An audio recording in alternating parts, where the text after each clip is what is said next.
따뜻하다라는 것, 그러면서도 영적인 힘이 느껴지는 본문이다라는 것을 깨닫게 됩니다. 본문이 속한 베드로전서는요, 네로 황제 때 네로 황제가 로마를 다스리고 있을 때쯤 로마에서 쓰여진 서신이기도 합니다. 베드로전서는 네로 황제가 한 주후 54년경부터 68년 동안 통치를 하고 있었는데요. 네로 황제의 후반기 통치 기간 동안에 62년 또는 63년 사이에 그 경에 기록되어진, 기독교 탄압이 시작되어질 즈음에 기록되어진 성경입니다. 베드로전서가 기록되어질 때 그때 당시 성도들은 시작되어지는, 닥쳐오는 그런 탄압과 고난, 그런 핍박 때문에 굉장히 두려움에 사로잡혀져 있는 그런 상태였습니다. 여러분, 두려움에 사로잡힌 사람들에게는 무엇을 해줘야 되죠? 위로해주고 격려해주고 두려워하지 말라고 하면서 새로운 대안을 제시해줘야 됩니다. 그래서 오늘 베드로는요, 오늘 본문에 고난 때문에 염려하는 성도들을 격려하기 시작합니다. 그러면서 뭐라고 그러냐면 주님이 돌보시니까 모든 염려를 주께 맡기십시오라고 격려합니다. 우리 7절 한번 다 같이 읽겠습니다. 시작. 너희 염려를 다 주께 맡기라. 이는 그가 너희를 돌보심이라. 하나님께서는 우리의 상황과 우리의 마음을 아십니다. 아멘. 하나님께서는 우리를 돌보시는 분이십니다. 아멘. 그러므로 우리의 염려, 우리의 고난, 우리의 지금 상황들을 주께 맡기시기를 주님의 이름으로 축원합니다. 우리 아이들 어렸을 때 보면요, 아까 전에도 이제 식사 나누면서 청년들하고 잠깐 얘기했는데, 저희 아이들 이렇게 어렸을 때 보면 청년들이 저희 아이들 눈높이에 맞춰서 뭔가를 이렇게 해주면서 막 기뻐하더라고요. 아이들이 가지고 있었던 장난감 또는 이렇게 종이 색지로 만들어진 그런 왕관들을 갖다가 막 이렇게 써주고 자기가 이렇게 씌워주고 자기도 쓰고 떨어뜨려 보고 그걸 가지고 자기한테도 해보고 아이한테도 해주면서 막 깔깔거리면서 웃는 모습을 제가 봤습니다. 그게 돌봐준다라는 거죠. 그것처럼요, 우리 하나님은 우리를 잘 아십니다. 그리고요, 우리 수준에 맞춰서 우리 앞에서 엎드려 주시기도 하시고 우리 앞에서 먼저 그것을 하면서 깜짝 놀라 주시기도 하시고 우리의 필요를 아시니까 우리를 안아주시기도 하시고 들어 던져 주시기도 하시고 같이 손잡고 걸어가 주시기도 하시고 눈물 흘리면 닦아주기도 하시고, 이게 돌봐준다라는 거죠. 우리 하나님은요, 우리의 매일매일 먹어야 될 것들이 필요하다는 거, 먹고 싶은 게 뭔지를 이미 아시고 계시는 분이십니다. 그리고 우리와 똑같이 느껴주시고 우리와 늘 함께 하시는, 돌봐주시는 하나님이심을 기억하시기 바랍니다. 베드로는요, 이렇게 우리의 생각과 마음을 아시고 모든 형편을 아시는 하나님께서 우리의 크고 작은 염려를 알고 있기 때문에 그 염려를 맡길 때 비로소 돌보시는 하나님의 은혜를 경험할 수 있다라고 지금 격려해 주고 있는 겁니다. 너희 염려를 다 주께 맡기라. 이는 그가 너희를 돌보심이라. 이 말씀에서 우리가 확실히 알 수 있는 건요, 우리의 염려는 하나님과 함께 해결되어져야 된다는 것입니다. 내 힘으로 또는 누군가의 도움으로 되는 것이 아니라는 거죠. 주님과 함께 있을 때, 주님께 맡길 때, 주님이 그 모든 것들을 우리에게 돌보시며 인도하고 계신다는 것을 우리가 믿을 때, 그 돌보시는 은혜가 있을 때 비로소 이 모든 고난과 문제는 해결되어질 수 있다라고 말씀해 주시고 있는 것이죠. 하나님은요, 오늘도 우리에게 기꺼이 그렇게 해주시기를 원하십니다. 오늘 저녁 더 적극적으로 우리의 염려를, 우리의 고난을, 우리의 상황을 주님께 맡겨서 주님이 주시는 평안을 누리시게 되시기를, 주님의 돌보심이 무엇인지를 다시 한번 알고 찬양할 수 있게 되시길 주님의 이름으로 축원합니다. 저는 오늘 예배를 마치고 여러분들이 돌아가실 때 하나님이 지금 나와 함께 하시는구나, 나를 내 입장에서 생각해 주시고 내 입장에서 나를 만져주시는구나를 좀 경험하시기를 원합니다. 베드로는요, 성도들을 이렇게 격려할 뿐만 아니라요, 그 고난, 닥쳐오는 고난의 두려움을 가지고 있는 이 성도들에게 영적으로 싸워야 할 것에 대해서 준비시킵니다. 지금 성도들이 고난을 겪고 있지만 더 큰 고난과 환난이 있을 것을 아마도 직감하고 있었던 것 같습니다. 그래서 성도들에게 더 큰 어려움과 환난이 다가오기 때문에 근신하고 영적으로 깨어있으라고 당부하고 있습니다. 그리고 이 싸움 뒤에는 사단이, 마귀가 우는 사자와 같이 있다고, 그러니까 그 뒤에 있는 그 세력을 우리가 반드시 기억하면서 싸움에서 이길 준비를 하고 있어야 된다라고 말씀해 주고 있습니다. 그것이 8절 9절 말씀인데요, 우리 다 같이 읽도록 하겠습니다. 8절 9절 말씀 시작. 사자같이 두루다니며 삼킬 자를 찾나니 너희는 믿음을 굳건하게 하여 그를 대적하라. 이는 세상에 있는 너희 형제들도 동일한 고난을 당하는 줄 알미라. 실제로 베드로전서가 쓰여졌을 당시, 그때 당시에 한 64년경인데요, 로마에 대화재가 있었습니다. 그때 당시 이제 네로가 황제였는데 이 네로 황제가 건축에 굉장히 집착하는 사람이었다고 합니다. 그래서 이 로마 시내에 있는 건물을 좀 바꿔야 되겠는데, 로마 시내의 모든 건물을 좀 바꿨으면 좋겠는데 뭔가 방법이 없는 거죠. 사실 자기 집, 멀쩡한 집을 갖다가 바꾸라 그러면 누가 바꾸겠습니까? 돈도 많이 들고 비용이나 뭐 시간도 또 노동력도 많이 드니까 그걸 바꿀 수가 없잖아요. 그러니까 이 네로가 고민하다가 일부러, 역사가에 의하면 일부러 로마 시내 곳곳에 방화를 저질렀다고 합니다. 그래서 좀 온통 집이 다 탈 때까지 내버려 두고요, 집이 이제 다 탔으니까 어떻게 해야 돼요? 다 허물고 새로 지어야 되잖아요. 자, 그런데 문제는 이 책임을 누구에게 전가시킬까 하는 거죠. 불은 저질렀어요. 그리고 이제 집은 다 탔어요. 사람들이 이제 이게 도대체 누구 소행인가 막 이제 원성이 잦아질 텐데 이걸 어디다가 돌려야 되는가 곰곰이 생각하다가 누구를 대상자로 지목했냐면 기독교인을 지목하게 됩니다. 저들의 이상한 소행을 보니까 저들이 분명히 불을 질렀을 것이다. 형제들끼리 막 성찬식이라고 하면서 막 피를 마시고 막 한간에는 살을 뜯어먹고 막 그런다더라. 막 그러면서 거짓말로 사람들을 이제 기독교인이 이 로마 시내에 불을 질렀다, 이렇게 이제 거짓말로 알렸던 거죠. 그때부터 본격적으로 핍박이 시작되어지기 시작합니다. 초대교회의 잔인한 핍박들에 대해서는 우리가 많이 들어서 알고 있습니다. 저도 이렇게 그런 기록들을 좀 봤는데요, 살아있는 사람을 산채로 기둥에다 매달아 놓고 기름을 발라가지고 횃불처럼 불을 피웠다고 하고요. 그리고 뭐 사자나 뭐 잔인한 그 맹수들한테 뜯어 먹는 거를 갖다가 메인 스타디움 같은 데서 이렇게 쳐다보고 있었다고, 사람들이 막 거기에 환호하고 막 그랬다고 합니다. 이런 무서운 박해가 시작되니까 이제 하나님을 못 믿겠다고, 그리고 몰래 하나님을 믿게 카타콤이라는 동굴도 만들고 막 이렇게 피해 다니면서 이런 신앙을 시작했던 거죠. 그런데요, 이 어려운 시기에도 이 베드로 사도와 같은 그런 가르침이 있었기 때문에 이 어려운 시기를 이길 수 있었다는 것을 우리는 기억해야 됩니다. 베드로는요, 이런 영적인 어려움, 더 큰 어려움이 있겠구나, 이런 영적인 통찰력이 있었습니다. 그래서 다가올 어려움과 그 핍박과 환난 앞에서 믿음을 세워서 성도들이 이길 수 있도록 오늘 베드로전서를 말한 것이죠.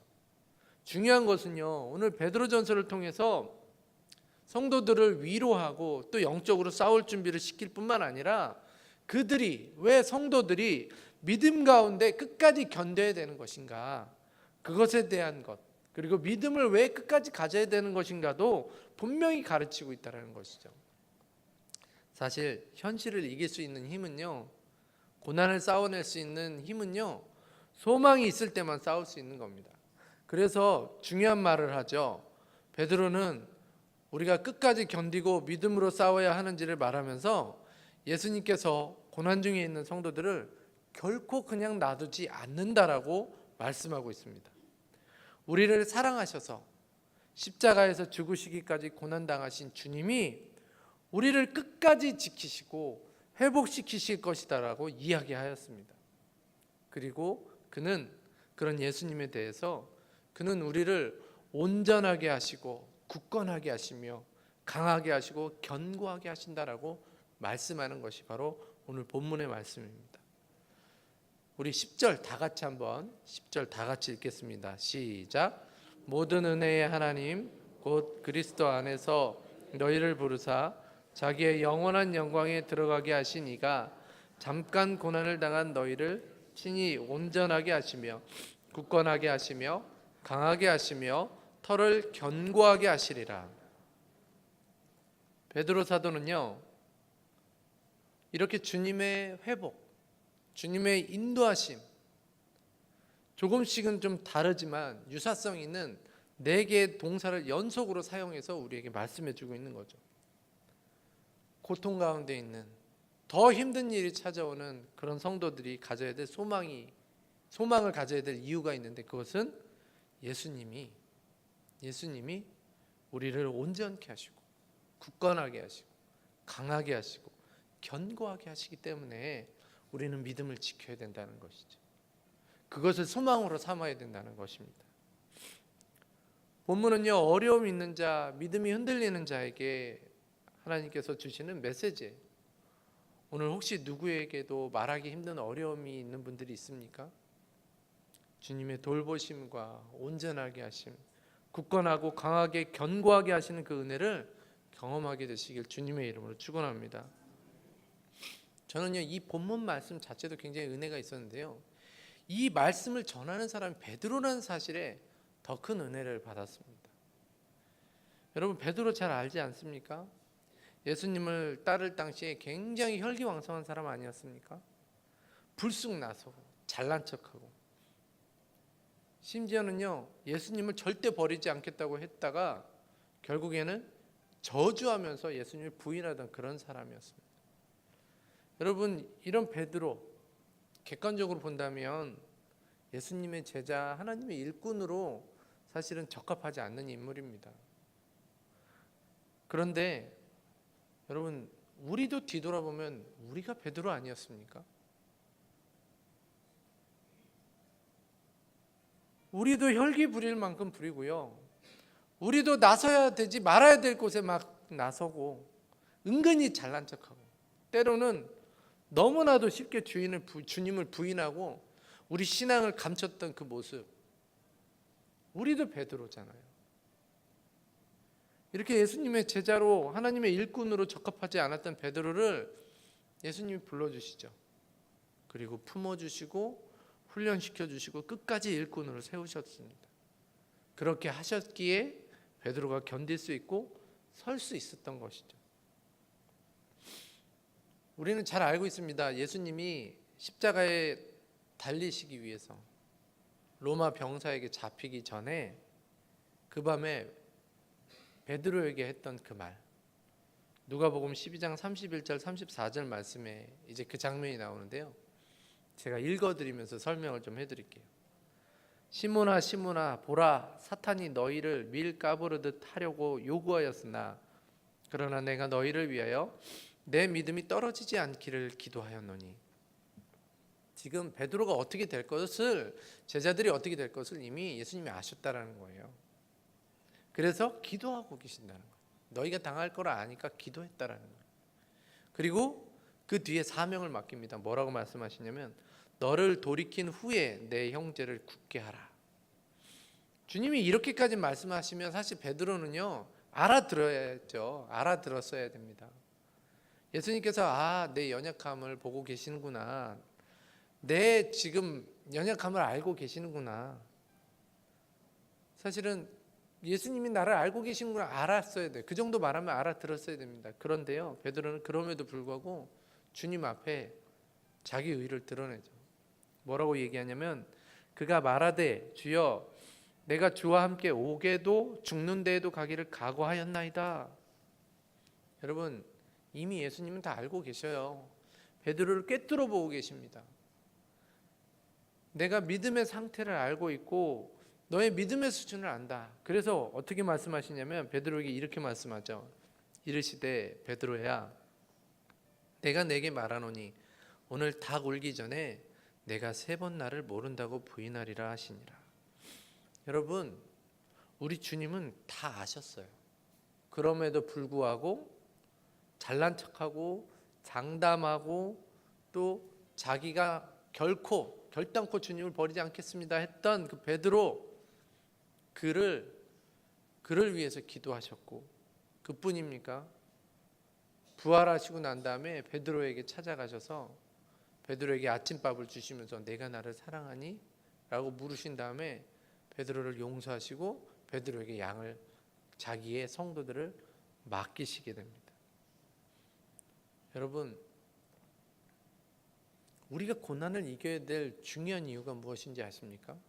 주님이 우리를 너무나도 잘 아시고 우리의 나약함도 아시지만 우리에게 맡기시고 또 우리의 필요한 것을 아시니까 우리를 돌보시고 우리와 끝까지 함께 하시는 분이 계시니까 우리가 고난 중에서 끝까지 견디는 거예요. 그리고 우리가 이 고난 중에서 소망을 가지는 것입니다. 오늘 베드로가 그것을 경험했던 사람이에요. 한 번쯤 이제는 사도로서 또는 제자로서 역할을 다 하지 못하고 다 뺏길 수 있는 그런 상황이었습니다. 아니 가룟 유다처럼 죽을 수 있는 상황이었어요. 인생이 패배자였고 실패자였습니다. 그런데요, 그를 주님이 아셨다라는 것이죠. 마지막 잡혀가시는 순간에도요, 예수님은 뒤를 돌아보시면서 베드로를 바라보셨다는 것. 그 주님을 잘 아는 베드로가 지금 고통을 당하고 있는 많은 사람들에게 자신 있게 말할 수 있는 거예요. 오늘 본문을 그래서 베드로가 말한 겁니다. 뭐라고 얘기하냐면 주님께서 돌보십니다. 그러니 두려워하지 마십시오. 수제자라고 장담하다가 사단이 밀가부르듯 하는 것을 당해서 사랑하던 그 예수님을 부인해 봤기 때문에 위치나 장담으로 되는 것이 아니라는 것을 너무나도 잘 알고 있었기 때문에 그래서 성도들에게 깨어 있어야 된다라고 말씀하고 있고요. 너희가 정말 믿음 안에서 깨어 있어야 사단을 이길 수 있고, 그리고 끝까지 하나님은 나를 돌보시고 나를 아시는 분에 거기에 소망을 두어야지 우리가 이 상황을 이길 수 있다라고 말씀하고 있는 것이죠. 그러면서 또 한 가지 우리에게 시사해주고 있는 것이 있습니다. 자기처럼 부족한 사람을 끝까지 찾아오셔서 세우신 그 주님을 알기에 고난 가운데 때로는 믿음을 버리고 도망가 버리고 싶을 때라도 예수님이 세워주신다는 것을 알기에 지금 내가 있다라고 지금 말씀하고 있는 것이죠. 여러분, 나는 부족하지만 우리 주님은 완전하십니다. 아멘. 나는 포기하지만 예수님은 포기하지 않는다라고 말씀하시는 것입니다. 아멘. 이렇게 예수님의 사랑을 가지고 돌보심을 받고 그래서 포기하지 않는 그 예수님 때문에 성장한 베드로는 오늘 지금 고난을 당하고 있고 앞으로 더 큰 고난을 당할 성도들에게 위로하고 격려하면서 그들을 믿음으로 세웠던 것이죠. 사랑하는 성도 여러분, 예수님의 손에 한없이 부족했던 베드로가 위대한 사도가 됐던 것을 기억하시기 바랍니다. 예수님이 우리를 돌보신다는 것을 우리가 믿으면 예수님의 때에 하나님의 방법으로 하나님의 손에 딱 맞는 사람이 되어질 줄 믿으시기 바랍니다. 완벽한 성도가 어디 있겠습니까? 우리가 우리 자신을 잘 알잖아요. 우리 모두 다 부족한 사람들이라는 걸 잘 알지 않습니까? 그런데 주님이 돌보시면 성장하는 거죠. 주님이 돌보신다는 것을 믿으면 이 어려움을 이겨낼 수 있는 거예요. 개인적으로는 이 환난과 어려운 시간에 주님의 은혜, 주님의 돌보심을 기억하셔서 이 상황을 잘 이겨낼 수 있는 주의 사람들 되시길 주님의 이름으로 축원합니다. 또한 공동체적으로는 이번 임직자 선거를 마치고 하나님의 결과를 마주한 많은 분들이 계실 텐데 하나님의 돌보심에 소망을 가지시고 또 새로운 하루를 살아갈 수 있는 주의 사람들 되시길 주님의 이름으로 축원합니다. 또 어떤 분들은 아무리 봐도 저분은 중직자로서 또는 임직자로서 안 맞는 것 같은데 하는 분들이 혹시 계시다면 오늘 베드로를 세우셨던 그 하나님께 소망을 두시고 기도하면서 그분들을 기다려 주시고 세워가시는 하나님을 우리가 찬송할 수 있게 되시길 주님의 이름으로 축원합니다. 누구도 준비돼서 세워지는 사람이 없습니다. 아마 주님의 눈에 완벽한 사람을 찾는다면 베드로도 주님의 제자가 될 수 없었을 겁니다. 오늘 그래서 베드로는 우리에게 말씀합니다. 주님이 돌보시기 때문에 그 돌보심을 의지하셔서 오늘 우리의 삶을 살아가야 된다고. 돌보시는 자는 혹 넘어지더라도 일어날 수 있고 돌보시는 자는 부족하더라도 세워질 수 있다는 것이죠. 그런데 그런 자들일수록 끝까지 함께 하시는 하나님 의지하여서 그 뒤에 있는 사실 사단이 우리의 마음을 충동시키지 않습니까? 우리를 하루에도 몇 번이고 우리를 넘어뜨리려고 하지 않습니까? 그 하나님 의지하여서 오늘 그 사단이 우리를 넘어뜨리고 우리를 힘들게 하는 그 상황들을 이겨내는 자가 되시길 주님의 이름으로 축원합니다. 결론을 맺겠습니다. 오늘 베드로는 세워주시는 하나님에 대해서 우리에게 말씀해 주시면서 반드시 잊지 말아야 될 것은 주님이 우리를 아시고 돌보신다는 것이죠.